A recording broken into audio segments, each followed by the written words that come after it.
Hi, I'm Mark Garner, Bespoke Estate Agent, and if you stick around to the end of this video, I'm going to give you a great tip of how you can identify who is going to be the best agent for you, who's the agent that's going to price your property correctly, and who are the agents that are just going to overvalue your property just to try and buy your business at the point of valuation.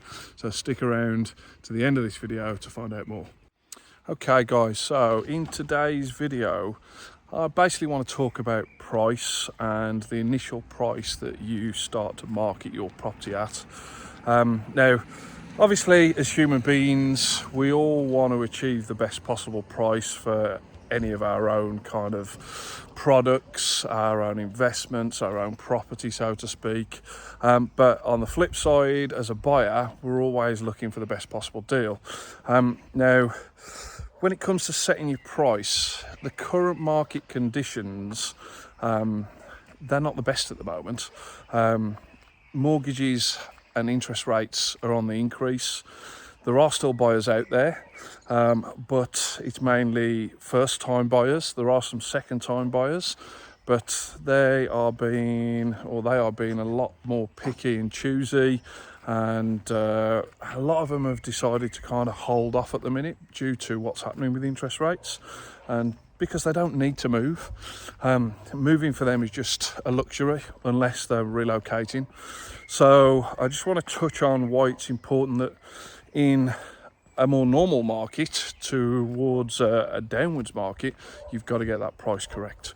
So I just want to touch on a few points with you and kind of hopefully help you understand why it is really important that you do get this price set correctly from day one. Right, so when we're in a seller's market, sellers dictate the price basically. Two properties next door to each other, one could sell for 250,000, and then 2 weeks after that one sold, the next door neighbour could decide to put his property on for 275,000. And in a seller's market, there's a good chance he'd get that price. In a more normal market, then properties will tend to stagnate and sit around for a little bit longer. Neither the buyer or seller has got the advantage when it comes to setting prices, and it becomes a bit more of a normal negotiation between buyer and seller to get an acceptable and agreed price. In a buyer's market, the buyer's got the control.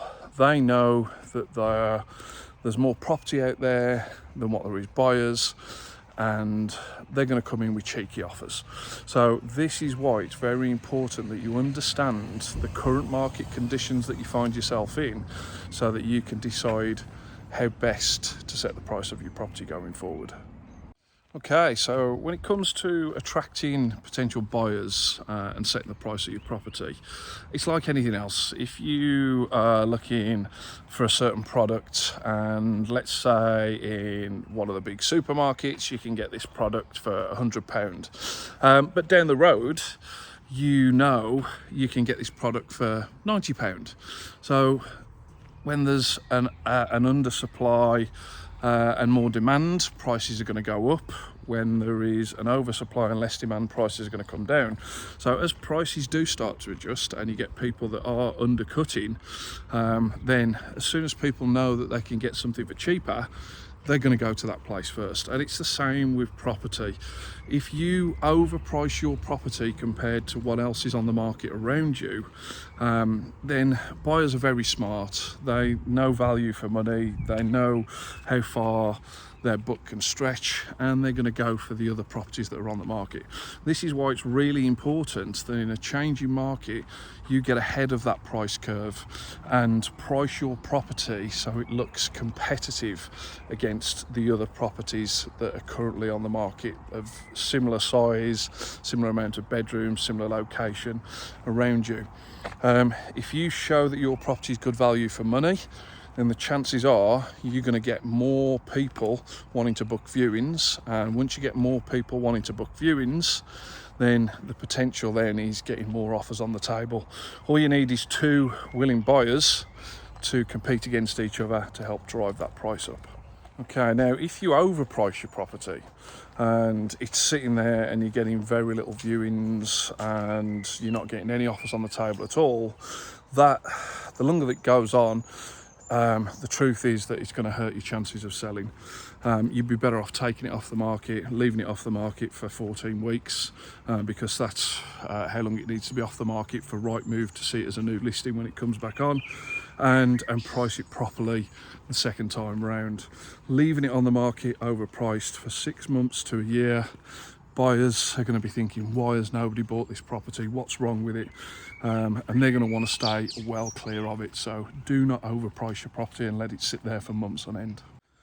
Another tip for you as well is when it comes to pricing the property is using the correct pricing brackets on Rightmove.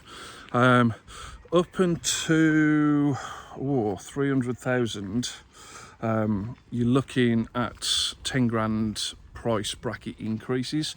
Once you're over 300,000 and between 300 and 500, it's 25k price bracket increases, and once you're over 500,000, it's 50k price bracket increases. So you'll see a lot of agents will put a property on for 249,995. Now, to me, you'd be better off setting that at 250, because when people set that search filter, if they set that filter for the 250 mark, then you're going to get all the properties priced 250 first, and then the one that's 249,995 is going to be somewhere down the list.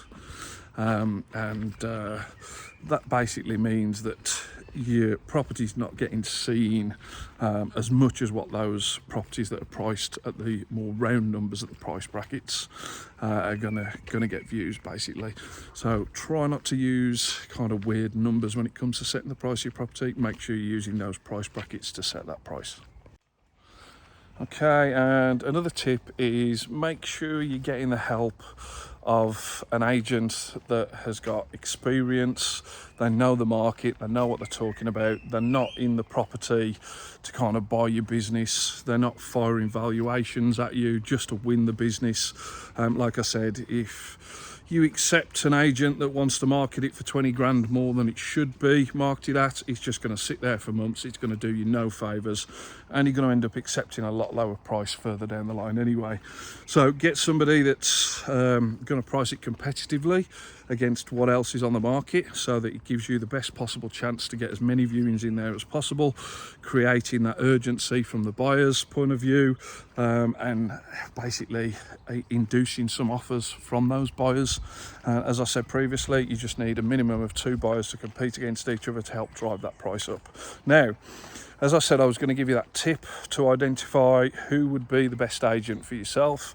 So the agent that's going to price your property competitively, and he's probably going to be more accurate on price, is the one that on the valuation is going to take you through the competitive properties on the market on his laptop or his tablet. If somebody's just coming in and pulling a figure out of thin air and giving that to you, then yeah, they're not doing the research with you. Me personally, I would rather come into the property, show you what you're going to be competing against on the laptop, so you can see directly what the competition is and make a judgment as to how that compares to your own property, and that will help you to be able to set the price more accurately when it comes to going forward and marketing your own property. Okay, so to summarise, first of all, you need to know what market conditions that you're trying to sell your property in. Is it a buyer's market, a seller's market, is it a sideways market?